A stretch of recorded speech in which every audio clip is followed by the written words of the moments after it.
Hi, everybody. Thanks for tuning in and checking in with the North Care Pete White Health and Wellness Center for our reopening announcement.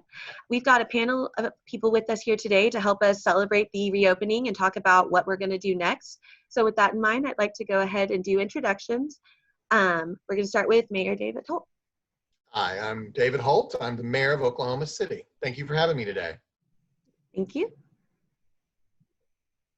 Then we'll do Blair Shope. Well, thank you, everybody. I'm Blair Shobe. I'm the CEO at Area Wide Aging Agency, and I also have the great pleasure of serving on the MAPS 3 subcommittee for all the senior health and wellness centers. Thank you. And then next we'll do Randy Tate. I'm Randy Tate, and I'm the CEO of North Care. And North Care is an operating partner contracting with the city of Oklahoma City to operate Pete White. Thank you, Randy. And next we have Kristen. Hello, everybody. It's Kristen Hersum, the facility director of the North Care Pete White Health and Wellness Center. Thank you, Kristen. And my name's Caitlin Wilkinson. I am the communication specialist for North Care, and I'll be helping facilitate the panel discussion today. So first, let's start with Mayor Holt. I think you had some information you wanted to share. Sure. Well, it prompted me a little bit more than that. What would you like me to start with? I guess some people might have had some questions about why we opened the Wellness Center later, and we wanted to have your perspective as well as our agency perspective on that. Yeah, sure. So, when the wellness centers were closed, of course, back in March, everything closed, So, and I think people understood that. And it really wasn't relevant to the types of users. I mean, we were closing every place where human beings gathered in Oklahoma City. And, and that was because of the very real threat from COVID-19. And, I've been sharing some graphs recently to show what a difference we made. We have a textbook flattening of the curve now here in Oklahoma City. And we acted quickly when we had our first case of local spread, and I will always believe, and I think science supports, that we saved a lot of lives here in Oklahoma City, and we also prevented our healthcare system from being overwhelmed. So it was the right thing to do, and I think most people feel that way. Of course, we understood that even though the virus was still here, we could not shelter in place for 2 years. And so, we all had that conversation, and there's no good date, and I said that back in April when the governor lifted the state restrictions, which put us in a position of having to consider what we were going to do at the city level, that it was never a place where I was comfortable, because I knew that there was the potential of increasing the spread of the virus, but that if we could do it responsibly and in a phased way and with conditions in place, perhaps we could avoid, creating a second wave with these reopenings of businesses and other entities. So on May 1st, that process did begin, and most businesses were allowed to be opened, including gyms. Why we held back on the senior centers here in Oklahoma City was a pretty simple answer. The governor, from the very beginning of his actions back in March, had an order in place that he calls his Safer at Home order. And it is actually, I don't know that everybody takes it seriously, but it legally, on paper, states that every single person in the state of Oklahoma over the age of 65 should remain in their house unless they are leaving for an essential errand or food. It is written in a way that is fairly binding and fairly strict. Again, I don't know that people follow it, and that's a whole nother discussion, but I felt compelled as mayor to be respectful of it. And, our senior wellness centers are available to people younger than 65. I recognize that. But, predominantly, I've always viewed them as for people over 65. And I also did not really know any practical way to have it available only to people under 65. I mean, that did not seem like a pleasant position to put any of you in if I'm asking you to check IDs at the door and refuse service to anyone over 65. So it felt like at that stage the best thing to do was just to keep them closed in respect of the governor's order. I didn't want to at that time necessarily be an accessory to violations of this gubernatorial order. And so we remained that way for that first phase. Phase 2 arrived on May 15th, and that added bars to the openings. And pretty much at that point, everything was open but senior wellness centers. And I continued to communicate with the governor's office about their intentions with the Safer at Home order. And they did intend to keep it all the way through May. And so I continued to leave our senior wellness centers closed through May. But when phase 3 finally arrived, the first indication we got from the governor's office was that they were going to continue the Safer at Home order. And that is the case today. It is my understanding that the governor's Safer at Home order is still in place for those over 65, but I finally felt that this was just not sustainable for the long term. I'm satisfied that the senior wellness centers are going to apply distancing and sanitizing procedures that will provide a level of safety. We want our seniors to get physical exercise. We want them to get emotional exercise. We know that this can be a very, this whole pandemic experience can be very oppressive when you're forced to avoid the types of social encounters that are so important for all human beings, but especially people of senior years. So I ultimately made the decision to lift the closures for Oklahoma City effective June 1st in phase 3. And so now there's literally nothing left in Oklahoma City that is closed, and that includes the senior wellness centers. And I'm grateful for the teams at both senior wellness centers for their emphasis on safety. I mean, that's really important to say here. Yes, it's exciting that the senior wellness centers are reopening, and there's a lot of benefit to that. But I don't want people to forget that there is a deadly virus in our community that is disproportionately affecting people of later years. There's no question that it is ultimately going to go down in history as a virus that is particularly harmful and deadly to our seniors. And so let's be very careful with that, but let's also figure out a way forward that we can enjoy these wonderful facilities and all that they have to offer. So I'm excited to see them reopen, and I'm excited to see them reopen safely. Thank you very much, Mayor Holt. We appreciate the background information and some of the thought process, because we all know how important it is to help protect our community when we're providing these kinds of services. Would anybody else on the panel like to talk about this from maybe more of the MAPS 3 side of it, or from the aging side of it, since we all work with that population? Caitlin, I'll add a few things, kind of echoing part of what the mayor has said. The challenges that we're dealing with in terms of opening up any program that deals and serves seniors specifically is a challenge across the board. And part of what everybody needs to keep in mind, I think, is that we have never been through anything like this before, where we've had a pandemic that was so contagious and so broad in how many people would catch it. So we're having to be very cautious in all of this. We're also having to deal with no best practice to fall back on, something that we can look at that gives us good ideas as to how we approach this. So virtually every single senior program that I work with right now is dealing with very much the same questions that Kristen and her team have been working with, and that's how we do this and how we do it safely. What are the guidelines, how we allow seniors to enjoy the facilities, but also make sure that we maintain appropriate amounts of distance and all those other guidelines that we have.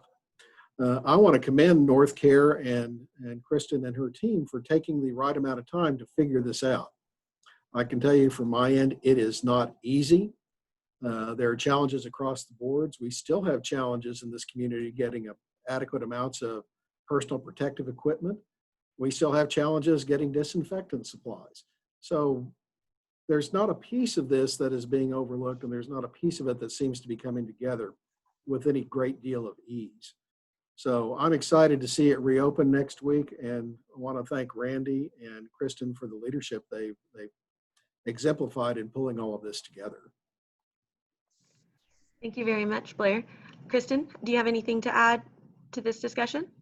Yeah, I really didn't want to press it opening too quickly because I actually had a couple family members that got COVID. And so I saw how it affected them, one of them being 60, and it was hard. And so I definitely didn't want to reopen too soon, and not have everything in place and have, you know, the mayor's blessing, because I don't want any of our members to go through any of that. So I didn't want to open too quickly, and then see that there were more cases, you know, because we reopened. So. Thank you, Kristen. And Randy, what about you? Well, you know, we actually closed Pete White before the mayor issued the order for senior wellnesses to be closed, because I was very concerned about the safety and health of the members that come to Pete White. I had learned in the CDC broadcast in early March that, you know, in one meeting we learned that people who are asymptomatic can be contagious, as well as that seniors and people with underlying health conditions are the most vulnerable to the worst outcomes for contracting coronavirus. So we closed a little early. Initially, I thought it would be just a brief closing while we figured out safety procedures to open back up. Hopefully, I hoped within a few days. But as you know, information changed rapidly in the early days. We finally have gotten to the place where we don't have so much changing information coming. There seems to be a consensus on the scientific information about the virus, and I'll be honest. I needed a little push to get okay with reopening, and I think that Kristen and Nancy and some of our senior wellness staff have been really stalwart in terms of pushing me to rethink this. And I'm going to keep my fingers crossed, and I know we'll do everything we can to open as safely as possible and do everything we can to protect the membership health as we do so. And the socialization that was mentioned by the mayor, I think is one of the critical things that seniors need. And so I know while we'll want to do things safely, there'll be some really great opportunities for seniors to participate in social activities as we reopen. One of the things I'm really excited about is our art project. That the City 1% Art Project, we've identified an artist, and we're going to actually have a member-involved project where membership has an opportunity to work with the professional artists and create a beautiful mural for the dining room wall in the facility. And it's going to have a couple of different projects, the making of ceramic tiles in our art room, and then these resin swatches that will be added into the mural, where people can bring their own fabrics and materials and have those be considered for inclusion in the project. So we're pretty excited about launching that and some other things. Thank you very much, Randy.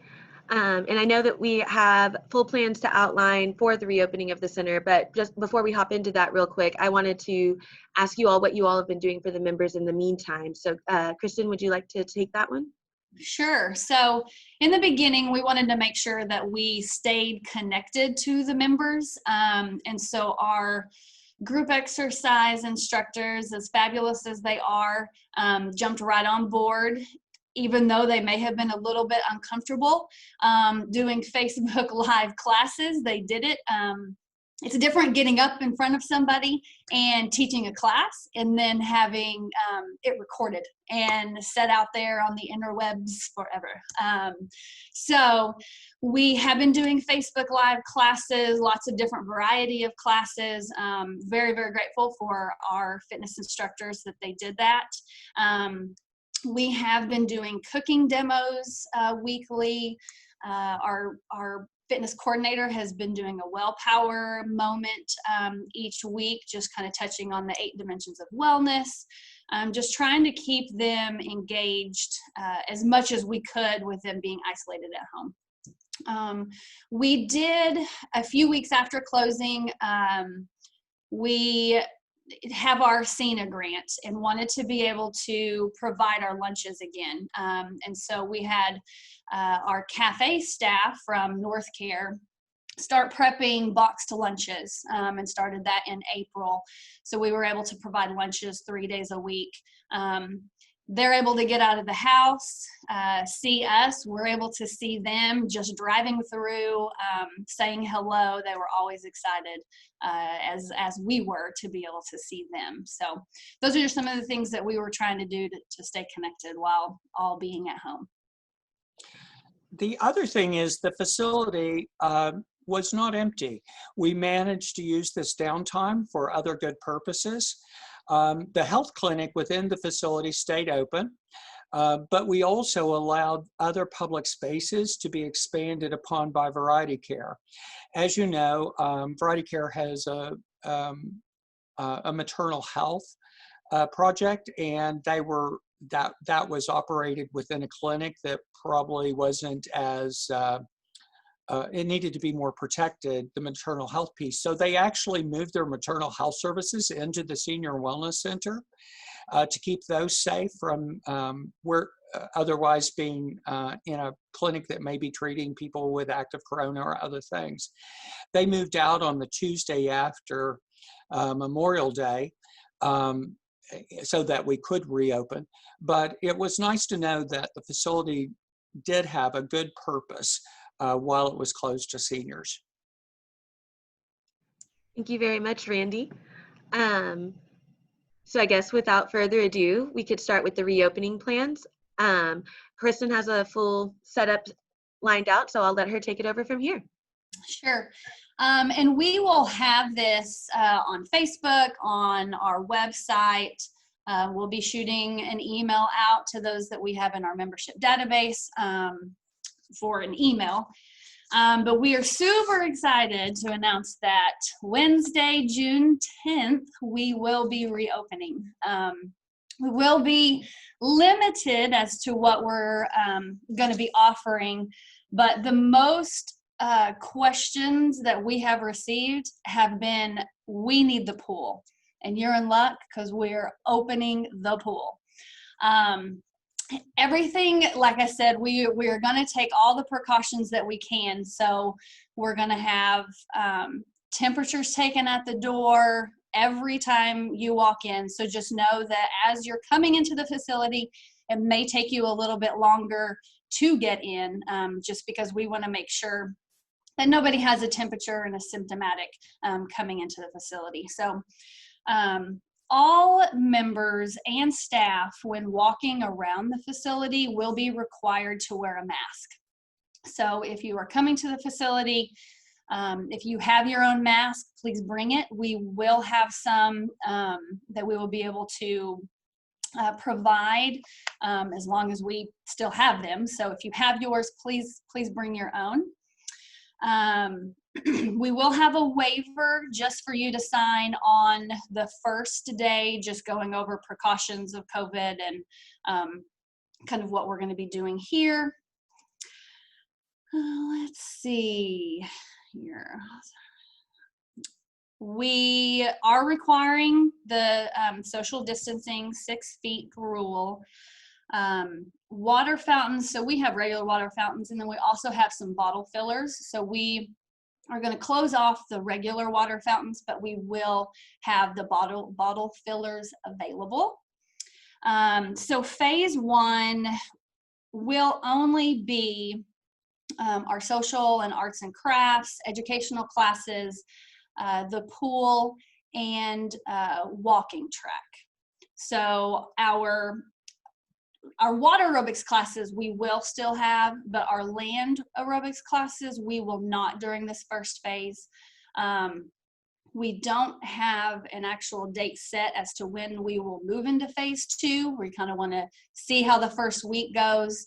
So the fitness center will not be available. And then those land group exercise classes will not be available. Upstairs, we do have a few cardio pieces. All of that equipment that's upstairs on the walking track will not be available, only the walking track.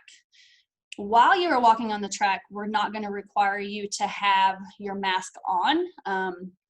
With heart rates getting up, I don't think that's a good idea. And so you will be able to walk on the track, keeping your social distance. We walk in one direction, so you shouldn't be coming into contact unless you're walking a little bit faster than the person ahead of you. But as long as you're keeping that social distance, we're going to keep the track open. As far as the pool goes, we are going to limit 10 people per class, per water aerobics class. We're not going to allow lap swim during water aerobics time. We typically had one lane open during water aerobics, but we are going to use the entire pool to be able to spread out, keep your social distancing, but still only allow 10 people. And this could change if we see that there's enough space. We might be able to add in more people, but in the beginning, we're going to limit that to 10. We will be having open swim during other times than we're going to have the water aerobics classes, which we're trying to get our schedule together so that we can have more classes than we typically would have had since we're not having the land aerobics classes. But during our open swim times, we will have each lap lane up. And only 2 people in a lap lane at a time, so 8 people basically per hour. We are planning on doing a reservation system, so you can call the day before and reserve your time to either do your own thing in the water during open swim or reserve that class time. We do ask that you attend 1 class per day so that we make sure that we have enough classes and spaces available to accommodate the majority of the members that are wanting to come in and use the pool.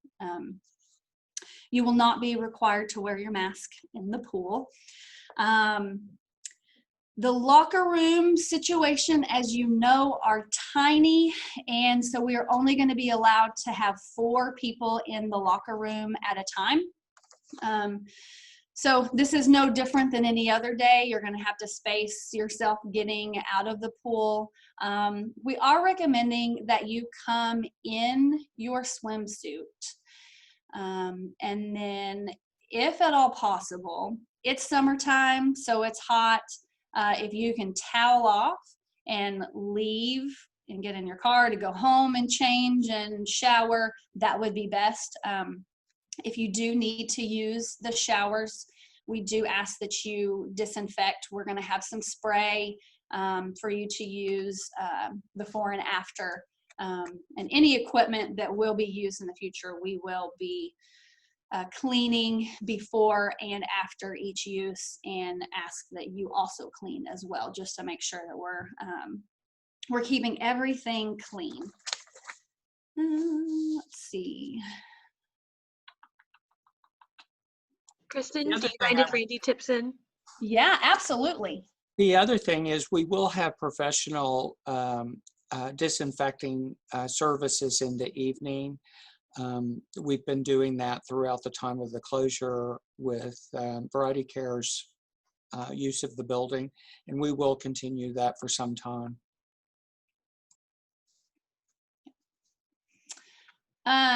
Phase 2, whenever we do decide to open more things up, we will add in group exercise classes. We are going to limit to 10 people in the class. We're going to mark off, we're going to go above the 6-foot rule, and we're going to mark off 10 feet just to ensure just the safety guidelines in there. You do not have to wear a mask while taking a group fitness class when those open up.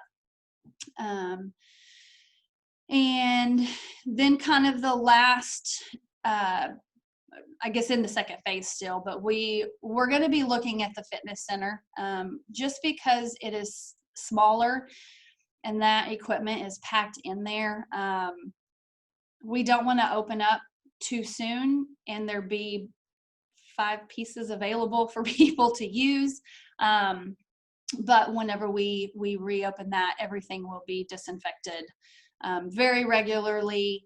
And then we ask that you also use our wipes, use our spray, whatever we have to disinfect as well. In that second phase, we are going to add back in pickleball. We do ask that it is a 2-on-2 game, which is pretty much normal. I think that playing 1-on-1 could get a little taxing, so we're still going to do 2-on-2 for pickleball. So that, I think, is it for now. We will be putting it, like I said, on Facebook and on our website, and just the protocol so that everybody can see it. Thank you so much. So then my next question would be, is there anything else that's coming up in the center that you're looking forward to as we start reopening and returning kind of to the new normal? I am excited, like Randy talked about, for the 1% art. That is going to be a really neat thing, program that happens to kind of kick off our art program.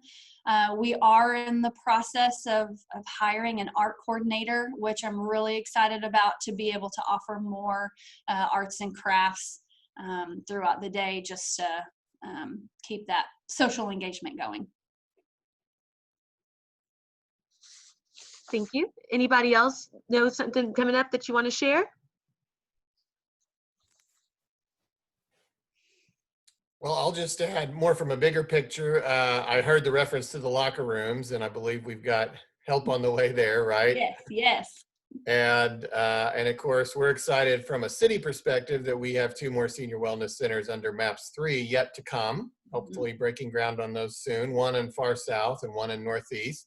And then, of course, the voters approved MAPS 4 funding in December for a 5th senior wellness center, likely to go in near Northwest, and also support an endowment to support, the lower income users of our senior centers moving forward. So that's more years out. That's a longer term strategy, but it's already been approved by the voters, and we're so proud of our senior wellness centers, and we're glad to continue to recommit to them in MAPS 4. And it's just very grateful for everyone on this call and all the people watching for making them such a success.